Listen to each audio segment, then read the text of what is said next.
अस्सलाम वालेकुम बच्चों लोग, वेलकम टू सरताज क्लासेस। तो बच्चे लोग, हम लोग ये जो हमारी 11 एंट्रेंस के लिए जो सीरीज़ चल रही है, जिसमें हम जीके और इंडो का सिलेबस कवर कर रहे हैं। यहाँ पे हमें इंडो इस्लामिक का कवर कर रहे हैं सिलेबस। तो उसमें हम जो डिस्कस कर चुके थे बच्चों, कहाँ तक कर चुके थे हम? तो हम जो कर चुके थे वो डिस्कस सूरी पीरियड तक डिस्कस हम कर चुके थे। ठीक है बच्चों, चलो तो आगे स्टार्ट हम कर लेते हैं। ठीक है, किंगडम ऑफ मैसूर की तरफ। यहाँ पे आपको दो टॉपिक पढ़ने हैं। कौन कौन से? एक तो हैदर अली पढ़ना है आपको, और कौन सा पढ़ना है? एक टीपू सुल्तान, जो कि इंपॉर्टेंट है आप लोगों के लिए। टीपू सुल्तान से काफी क्वेश्चन पूछे जाते हैं। ठीक है, तो हैदर अली के बारे में देख लेते हैं। हैदर अली का टेन्योर जो रहा है 1761 से लेके 1782 तक रहा है बच्चों। कब तक? 1761 से 1782। फुल नेम, इनका फुल नेम क्या था? नवाब हैदर अली खान बहादुर। हैदर अली का पूरा नाम Nawab Haidar Ali Khan Bahadur. Born at Budikote, Kolar, Karnataka in 1720।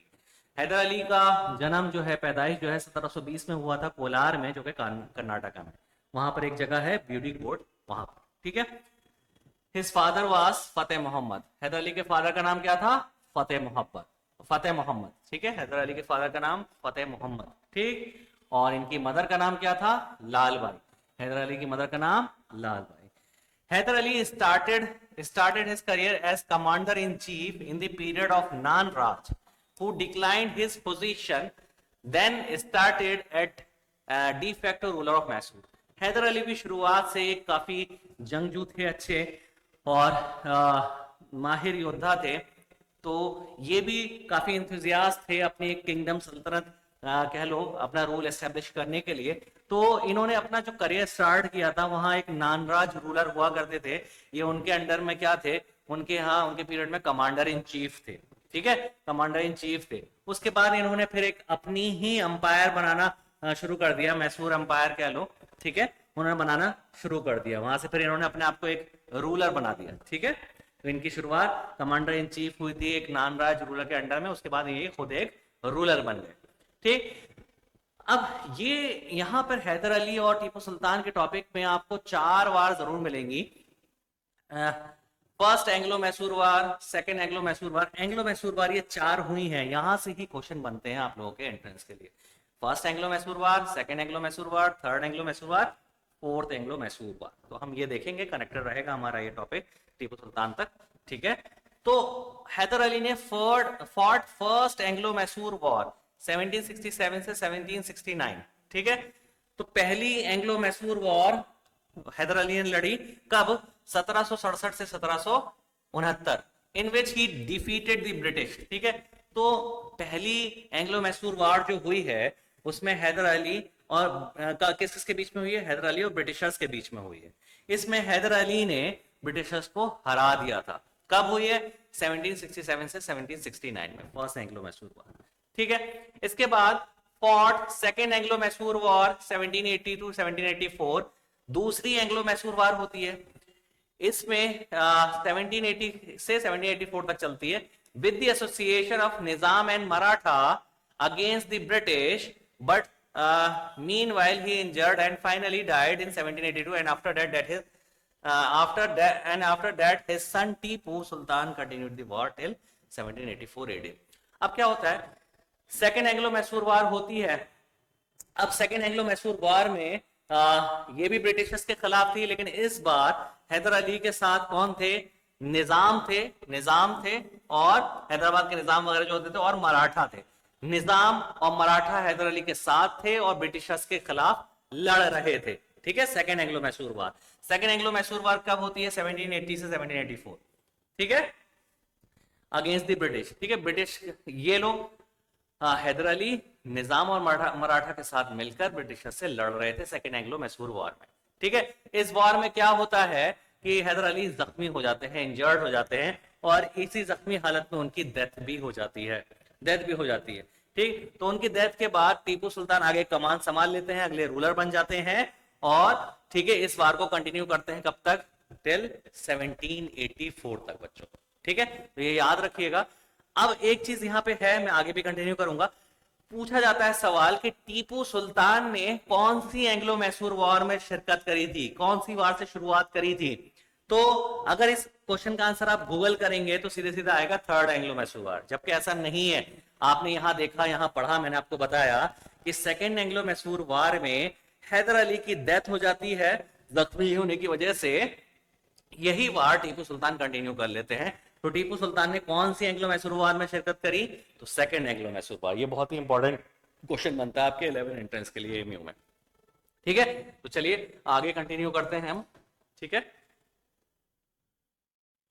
चलो ठीक। अब टीपू सुल्तान हमारा अगला टॉपिक है। ठीक, अब ये कंटिन्यू ही है। ठीक है, उसी में हैदर अली के बाद टीपू सुल्तान आते हैं, तो टीपू सुल्तान का रोल यहाँ पे आ जाता है। ठीक, तो सेकंड जो वार है वो कंटिन्यू उन्होंने करी। आगे देखते हैं पहले टीपू सुल्तान के बारे में। टीपू सुल्तान का टेन्योर 1782 से लेके 1799 तक रहा। 1782 से लेके 1799 तक। फुल नेम, इनका पूरा नाम बादशाह नसीबुद्दौला सुल्तान फतेह अली बहादुर साहब टीपू। ठीक है, बहुत बड़ा नाम है। ठीक है, तो बादशाह नसीबुद्दौला सुल्तान फतेह अली बहादुर साहब टीपू इनका पूरा नाम। Tipu Sultan was also known as tiger of Mysore. बच्चों ये क्वेश्चन बहुत बार पूछा गया है कि टाइगर ऑफ मैसूर के नाम से कौन जाना जाता है, तो टीपू सुल्तान, याद रखिएगा। Born in 20 November 1750 at Devanahalli, now it is in Bangalore, Karnataka.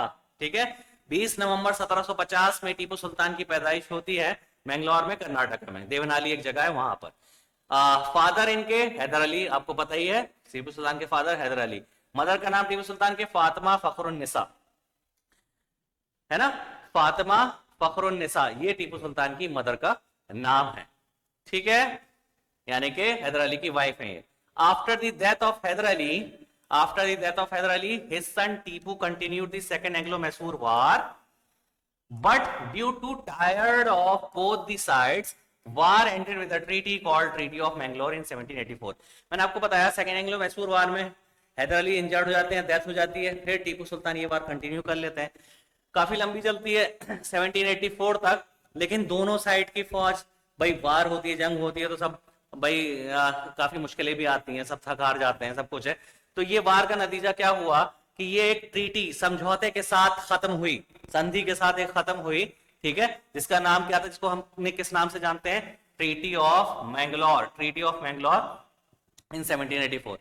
तो ये सेकेंड एंग्लो मैसूर वार जो कि हैदर अली ने स्टार्ट करी थी मराठा और निजाम के साथ मिलकर ब्रिटिशर्स के खिलाफ, एक ट्रीटी पे जाके खत्म होती है। टीपू सुल्तान इसमें दाखिल हो जाते हैं हैदर अली के इंतकाल के बाद, और ये वार एक ट्रीटी पे खत्म होती है, समझौते पर खत्म होती है, जिसका नाम क्या होता है, ट्रीटी ऑफ मैंगलोर। ठीक, इसके बाद टीपू सुल्तान फिर अगली fought third Anglo Mysore war.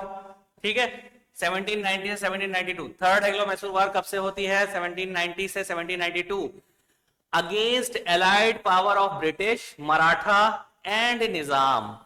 ठीक है, अब बच्चों देखो यहां सिचुएशन बदल गई। अब यहां पे क्या है कि थर्ड एंग्लो मैसूर वॉर जो हुई है वो टीपू सुल्तान ने किसके खिलाफ लड़ी है, अंग्रेजों के खिलाफ तो लड़ी है, लेकिन अब मराठा और निजाम किसके साथ हो गए थे, अंग्रेजों के साथ हो गए थे।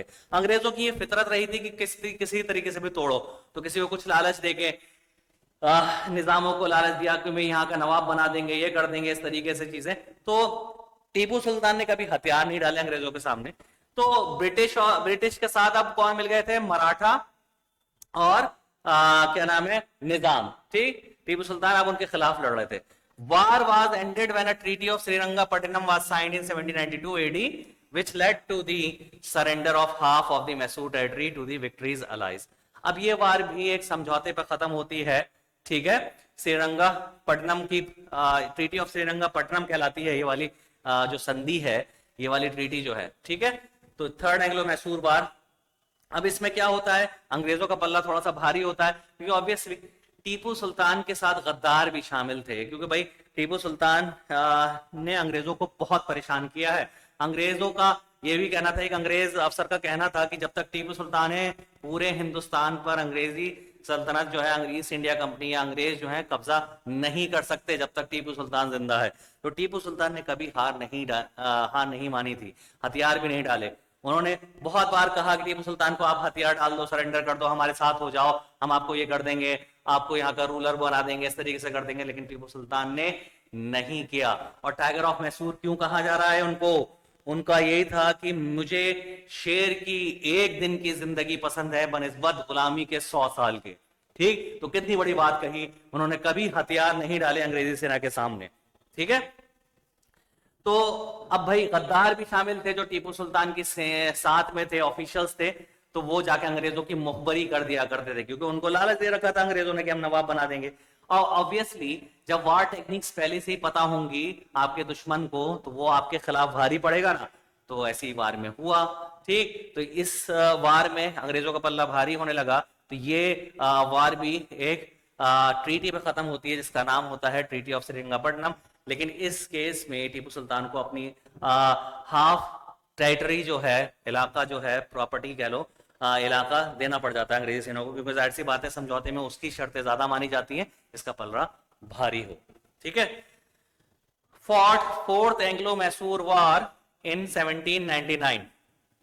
अब चौथी एंग्लो मैसूर वार कब हुई? 1799 में।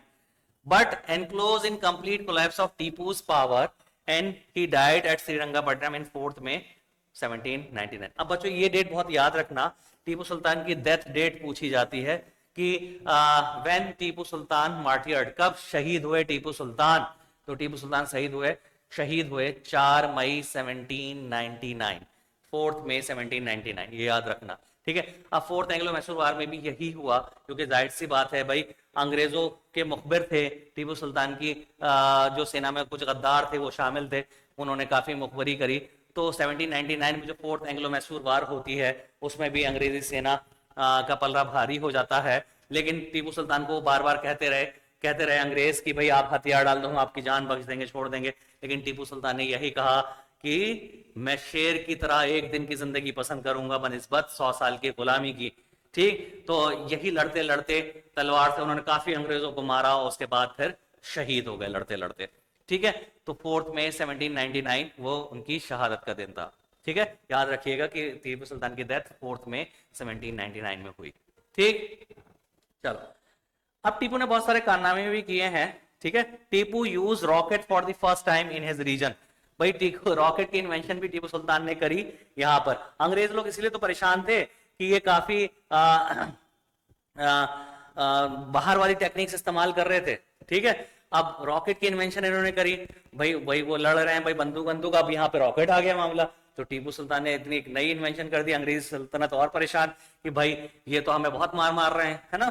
तो इसलिए उन्होंने नाक में दम कर रखा था अंग्रेजी सल्तनत के। तो जिस दिन टीपू सुल्तान का इंतकाल हुआ है, शहीद हुए हैं, उस अंग्रेज अफसर ने यह भी कहा कि अब अंग्रेजी सल्तनत का पूरे हिंदुस्तान पे कब्जा करने का ख्वाब पूरा हो सकता है। ठीक है, Tipu use rocket for the first time in his reason.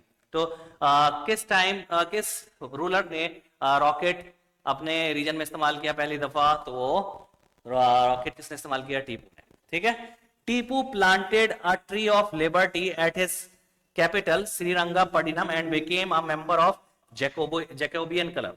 ठीक है, आपसे ये पूछा था ट्री ऑफ लिबर्टी, ये टीपू फ्रेंच रेवोल्यूशन से काफी इंस्पायर्ड थे। ठीक है, तो वहां भी उसी तरह की चीज यहां भी एक कायम करी, तो वहां भी एक ट्री ऑफ लिबर्टी था। तो टीपू सुल्तान ने अपने रीजन में भी ऐसा ही एक निशानी के लिए एक ट्री ऑफ लिबर्टी लगाया। तो आपके लिए क्वेश्चन ये बनता है कि who planted the tree of liberty? तो ट्री ऑफ लिबर्टी किसने लगाया? तो टीपू सुल्तान ने लगाया। कहां लगाया? श्रीरंगपट्टनम में। श्रीरंगपट्टनम कैपिटल ऑफ, मतलब टीपू सुल्तान ने अपनी कैपिटल कहां बनाई, ये भी पूछा जा सकता है। तो श्रीरंगपट्टनम में। ठीक, और जैकोबियन क्लब के एक मेंबर बन गए। ठीक है, चलो आगे बढ़ते हैं थोड़ा सा। हाँ, तो उसके बाद, हाँ ठीक, तो फिर क्या हुआ?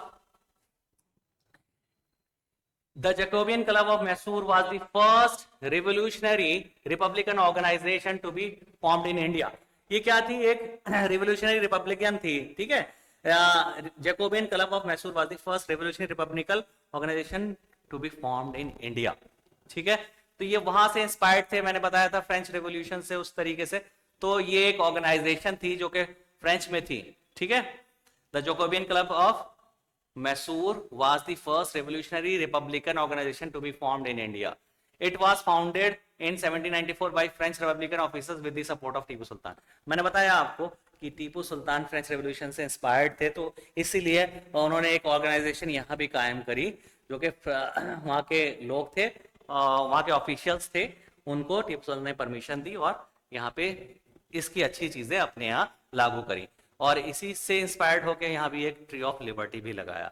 ठीक है, तो ये टीपू सुल्तान का टेन्योर था. ठीक है बच्चों लोग, तो चलिए आज यहीं बाइंड करेंगे. अगर वीडियो अच्छी लगी तो वीडियो को लाइक करिए, चैनल को सब्सक्राइब कीजिए, वीडियो को शेयर भी कीजिए. चलिए मिलते हैं अगली वीडियो में, तब तक के लिए अल्लाह हाफिज.